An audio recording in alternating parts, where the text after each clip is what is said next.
Advogados entram na PGR com pedido de prisão para o ministro Alexandre de Moraes. Tudo isso por causa de uma grande perseguição à direita e principalmente por tortura e maus tratos a Jair Bolsonaro, ex-presidente da República. Acaba de explodir essa bomba em Brasília. A PGR aceitou ali o pedido dos advogados e agora vamos ver no que vai dar isso, pessoal. Realmente é uma coisa inédita que ainda não havia acontecido e nós vamos saber disso agora, quem são esses advogados e o que a PGR está fazendo a respeito desse pedido contra Alexandre de Moraes. Preste atenção nessa matéria aí, dá um like nesse vídeo, se inscreve aqui no canal para ver outras matérias como essa, pessoal. Entre outros crimes, agora mais essa no lombo. Confira aí e voltamos em seguida. Por ação de Christian Costa na coluna No Ponto. A Procuradoria-Geral da República recebeu um pedido de prisão de Alexandre de Moraes por tortura contra o ex-presidente Jair Bolsonaro. No documento assinado pelos advogados Paulo Faria e Felipe de Oliveira, obtido em primeira mão pela revista Oeste, a defesa alega negligência sofrida por Bolsonaro após se acidentar com sofrimento físico e psicológico relevantes.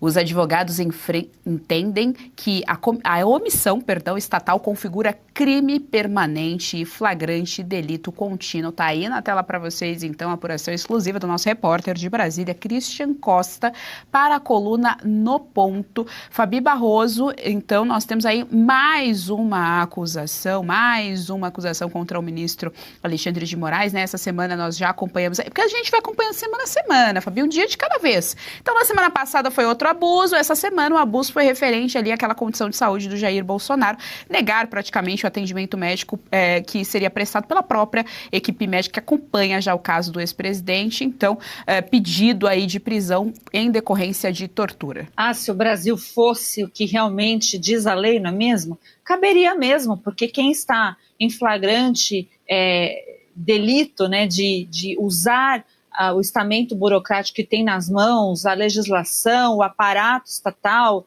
a obediência, a servidão da Polícia Federal para cometimento de supostos crimes, como crime de tortura, como você não dar assistência médica, como você anular um ato do Conselho Federal de Medicina que é protegido por lei, é uma autarquia protegida por lei, e falar sandices, né, numa petição, gritando, cometendo erros de português, mas gritando, precisa trazer esse assunto que é importante, e juntar aqui, né, gritando ali com todas as letras que, como assim, né, o Conselho Federal de Medicina vai ter algum sistema de correição para cima da Polícia Federal, e não é nada disso. Né, o que há ali, o que houve ali é os médicos prestando esclarecimentos aos médicos, né, é isso que faz, a competência do Conselho Federal de Medicina, essa sindicância, ele anulou, né, ele anulou. Então essa prisão, esse pedido de prisão feita pelo meu colega Dr. Paulo Farias, que é um valente guerreiro, advogado de Daniel Silveira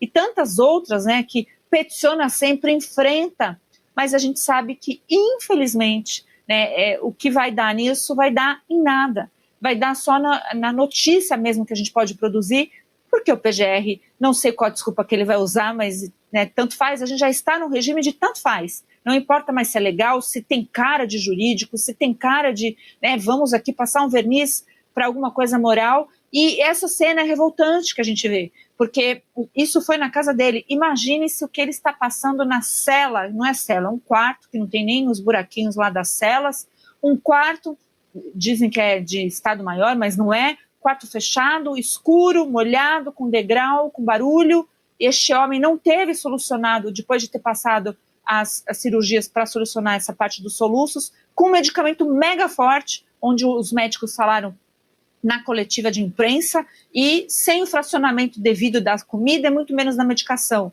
Então é isso, tempo de prisão. E se a prisão fosse estabelecida por esse abuso de poder e um tanto de outras violações legais, teria que se estender a outros agentes políticos e públicos. Mas a gente percebe que quem poderia fazer alguma coisa, que neste caso especificamente é o Senado, está curtindo uma série, surfando uma onda, tirando uma risada na nossa cara aqui, que permanece. Janeiro para todo mundo, quase todo mundo é mês de trabalho. Uma reação importante. Agora, curioso é que quem deveria estar cuidando desse caso aí é o advogado de Jair Bolsonaro, a equipe que o assessora juridicamente. Foi estranho ontem, naquela entrevista coletiva que a gente transmitiu, vimos lá o médico, a Michele e Carlos Bolsonaro, e não vimos o advogado de Bolsonaro. Era ele quem tinha que estar ali para dizer que, olha, aquelas condições em que está o nosso cliente não são as condições corretas para alguém com problema de saúde, comorbidade e doenças que ele carrega. Então, teria que já ter um pedido objetivo, público, notório, com base em dados médicos, cuja soberania é clara, para que Jair Bolsonaro não ficasse mais naquela salinha de tortura da Polícia Federal. Aquela sala é torturante, barulho de ar-condicionado, é um lugar em que ele não tem acompanhamento médico intensivo, que é o que ele precisa, não é o lugar adequado para ele fazer fisioterapia, enfim, Bolsonaro não poderia estar preso ali. Esse é o ponto. Então quem tinha que estar fazendo essa contestação aí de uma eventual tortura a Bolsonaro é a própria defesa dele. Por que não está fazendo? Nem Freud explica. Fabinho, eu quero te ouvir sobre esse ponto que o Serrão levantou aqui. Ontem, na edição do JDO, nós trouxemos aqui a nossa audiência, a cobertura, e depois eu fiz também a mesma pergunta para a doutora Kátia. Eu quero ouvir agora de você, operadora do direito. Tem se levantado justamente uma questão meio frouxa, digamos assim, uma questão menos incisiva, digamos assim, da defesa do ex-presidente Jair Bolsonaro. A minha pergunta é, isso é normal? A defesa pode ser mais incisiva diante de tudo que tem acontecido no nosso país nos últimos 6 anos do ponto de vista jurídico? Com todo o respeito que eu tenho aos advogados do presidente Bolsonaro, tem uma série de, primeiro, documentos, né, deveria se fazer, pedir, insistir, militar mesmo, porque a gente está na fase de militar juridicamente, já passou da fase que simplesmente, cordialmente, senhor, doutor, excelente, sumidade, ministro, isso já passou da fase, né? Caberia habeas corpus, caberia mandado de segurança, caberia um pedido da Comissão de Direitos Humanos, tanto do Senado quanto da Câmara, um pedido da própria defesa para fazer a expensão dessa cela, o porquê que também não está sendo dado o direito da própria esposa acompanhar um senhor que a lei do idoso dá direito para ter acompanhante, né? Se você tem um idoso na sua família, você sabe, se chegar no hospital público, não importa o hospital, ele tem direito ter um acompanhante junto com ele. E por que o presidente não teve? Então, são vários absurdos aí, eu realmente não entendo o porquê da defesa ficar nessa coisa soft, nessa coisa light, com a vida do presidente Bolsonaro em risco. Se eles acham que vai ser através do agrado, da pompa, da circunstância, há muito tempo, isso morreu no Brasil. Olha lá o radinho, a nossa direção é muito rápida mesmo. Era esse radinho que o presidente Bolsonaro tinha para ouvir as notícias e não pirar. Né, o Carlos levou um rádio um pouco melhor, mas, gente, sinceramente, né, assim, as penitenciárias comuns, onde tem membros do PCC, eles têm direito à TV. Né? Então, é difícil a gente lidar com isso e ver a defesa, por exemplo, a defesa não está presente. É o cúmulo. Ela tem que ser a voz do presidente Bolsonaro, não somente no mundo judicial ali, mas prestar essa assistência, inclusive fazer publicações para a própria imprensa, não aquela coisa com português difícil que vem sendo feita apenas em rede social. Pois é, que já passou de todos os limites, nós já sabemos.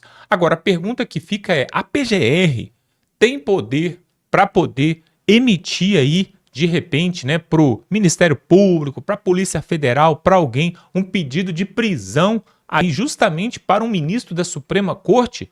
Ou será que eles estão acima de todos? Ou será que eles são a última voz? Será que nós vivemos numa monarquia onde já tem um rei nesse Brasil e não temos ninguém mais a recorrer? Olha só os maus tratos de tortura e perseguição que Jair Bolsonaro está sofrendo, e agora os advogados entraram junto à PGR aí com um pedido de prisão para fazer mesmo ali pressão junto ao judiciário que quer terminar ali, né, o feito. Você viu aquela frase, né, que foi falada ali por aquele ministro do STJ, que ele passou e ele falou com Alexandre de Moraes lá numa sessão do Supremo, ele falou, missão dada, missão cumprida. Esse vídeo tem na internet, espalhou, viralizou, todo mundo viu. Pois é, parece que a missão dada e a missão que vai ser cumprida, que eles estão querendo cumprir, é justamente acabar com a vida de Jair Bolsonaro. Porque não é possível, pessoal, Como que um ex-presidente pode ser tratado dessa forma? Eu não me lembro do Lula, quando foi preso, ficou lá 580 dias, ter passado nem 10% dessas coisas que o Jair Bolsonaro tem passado. Inclusive, eu me lembro, preste atenção, você vai se recordar. Me parece que foi o irmão do Lula que faleceu, né? Quando ele estava ali na penitenciária, ali na Superintendência da Polícia Federal em Curitiba. Claro que amando ali, né, daquela investigação entre o Sérgio Moro e o Deltan Dallagnol, que fez um excelente trabalho na Lava Jato e acabou culminando com a prisão ali do Lula. E aí eu me lembro que o irmão do Lula veio a falecer e eles deram o direito para o Lula ir lá no velório para poder estar participando do velório. Pelas coisas que eu estou vendo acontecer hoje, se algum familiar próximo ali de Jair Bolsonaro vier a falecer, eles não vão deixar, o Alexandre de Moraes não vai deixar ele sair simplesmente para poder participar de um velório. Olha que absurdo, pessoal, onde chegamos. Está mais do que clara a perseguição e esses advogados estão certíssimos. Na verdade, já era para ter entrado com vários pedidos ali contra ministros e contra autoridades que acham que são supremas. Na verdade, pessoal, de acordo com a Constituição Federal, o Supremo é o povo. Se essa Constituição, aquele livro que tem ali a Constituição brasileira, se ele fosse cumprido de verdade mesmo, nós não teríamos os governantes que nós temos, nós não teríamos nem o judiciário nem o legislativo, seria tudo diferente. Por que que hoje, agora, nesse ano de 2026, tem que gastar 5 bilhões com B de bola aí, de índio, para poder enfiar nos partidos lá, para eles poderem convencer o povão a votar neles, para depois eles virem roubar do povão? O povo é roubado duas vezes. Primeiro que tem que enfiar 5 bilhões, né, como fundo partidário, fundão eleitoral, para eles poderem fazer as campanhas. E aí eles arrumam uma campanha publicitária, né, totalmente mentirosa para convencer o povo. Convencer o povo, agora eles roubam a segunda vez, que é fazendo aí suas leis, suas emendas, pegando essas emendas PIX, né, que vai saber para onde que vai, né? Eles falam ali que estão mandando para um certo município 500 mil reais, 2 milhões de reais, e vai saber se chega mesmo esse dinheiro ou se o prefeito daquela cidade ali, daquele município, vai dar uma participação, né? Vai dar uma comissão para aquele político, para aquele partido ali também. É um absurdo o que acontece no Brasil, pessoal. Se você der uma viajada por aí, você não vai ver isso em lugar nenhum. Em vários países, a Corte Suprema, ela é quase anônima. Você quase nem vê a participação dela. Mas aqui no Brasil existe um ativismo judiciário assim tremendo. E aí tem alguns ministros que inclusive saíram do Supremo Tribunal Federal e começaram a dar com as línguas nos dentes. Vários ministros. Por quê? Porque sabem que o que está acontecendo ali realmente não é o normal, não é o ideal. E aí agora fica essa denúncia aí dos advogados. Eu tenho para mim, pessoal, que vai ser mais um pedido que vai dar impeachment. Olha quem é o presidente ali, o chefe ali da PGR. É o Paulo Gonet. Paulo Gonet é indicado por Lula. Todo mundo está coliado ali, todo mundo faz parte ali da companheirada. Você acha que ele vai aceitar alguma coisa? Então, hoje em dia, fica complicado no Brasil. O cidadão é ofendido, ele vai recorrer a quem? Porque Moraes é o juiz, o promotor, o acusador, o réu, a vítima, e agora ele é também o doutor ainda, né? Porque ele, agora quando Jair Bolsonaro caiu e bateu o queixo ali, né? Teve um corte, teve um traumatismo e tal, ele que deu o laudo ali, não precisa de tomografia, não vai fazer ressonância, não tá na hora de ser medicado. Ele agora é médico também, fez medicina em Harvard, né? Fez medicina em Harvard. Agora, o interessante mesmo é esse Vorcaro, Daniel Vorcaro aí do Banco Master, que a qualquer momento, ele é uma bomba relógio, pessoal, ele é uma bomba relógio, a qualquer momento ele pode meter com as línguas nos dentes ali e vai descer todo mundo pelo ralo. Só que é claro, né, pessoal, antes dele meter com a língua nos dentes, ele vai ser livrado aí a barra dele, né, e ele vai sair ainda com dinheiro ainda, com uma indenização do Estado. O Banco Master já era, o Banco Master vai ser liquidado e vai acabar mesmo, já era. Mas o Daniel Vorcaro vai acabar sendo indenizado, assim como foram ali, ó, Joesley Batista, os irmãos Batistas, né? Assim como foi também aquele pessoal da Odebrecht também. No final das contas, pessoal, para eles não dá nada. Não dá nada. Por quê? Tá tudo amarrado, tudo coliado o sistema judiciário, executivo e essas grandes empresas, esses grandes bancos, esses banqueiros que são os que mais lucram. Olha só, quando o Lula fez a sua campanha para presidente do Brasil, ele falou que ia governar para os pobres, que ele era contra os banqueiros, os super ricos e blá, blá, blá, blá, blá, blá. Mas o que nós temos visto é o quê? Assim que ele entrou, ele assinou ali os precatórios, vendendo pela metade do preço para os banqueiros. 5 bancos vendeu os precatórios, que estava amarrado há anos e anos. Esses precatórios, assim que ele passou por preço de banana ali para os bancos, Itaú, Bradesco, Caixa Econômica e tal, na verdade foram bancos privados, né? Santander e tal. Uma semana depois, 15 dias depois, ele foi lá e pagou os precatórios. Ou seja, enquanto estava para a pessoa física, que tinha que pagar para a pessoa física, ficou amarrando, amarrando, amarrando. De repente ele vendeu pela metade do preço para o banco e falou assim, não, agora eu vou pagar o precatório. E aí os bancos que pagaram ali um preço de banana nos precatórios, receberam agora do Estado um valor gigantesco por eles. Tudo golpe, tudo armadilha, tudo confusão. Quem denunciou isso foi o Ciro Gomes. O Ciro Gomes veio a público e denunciou essa fraude aí dos precatórios, né?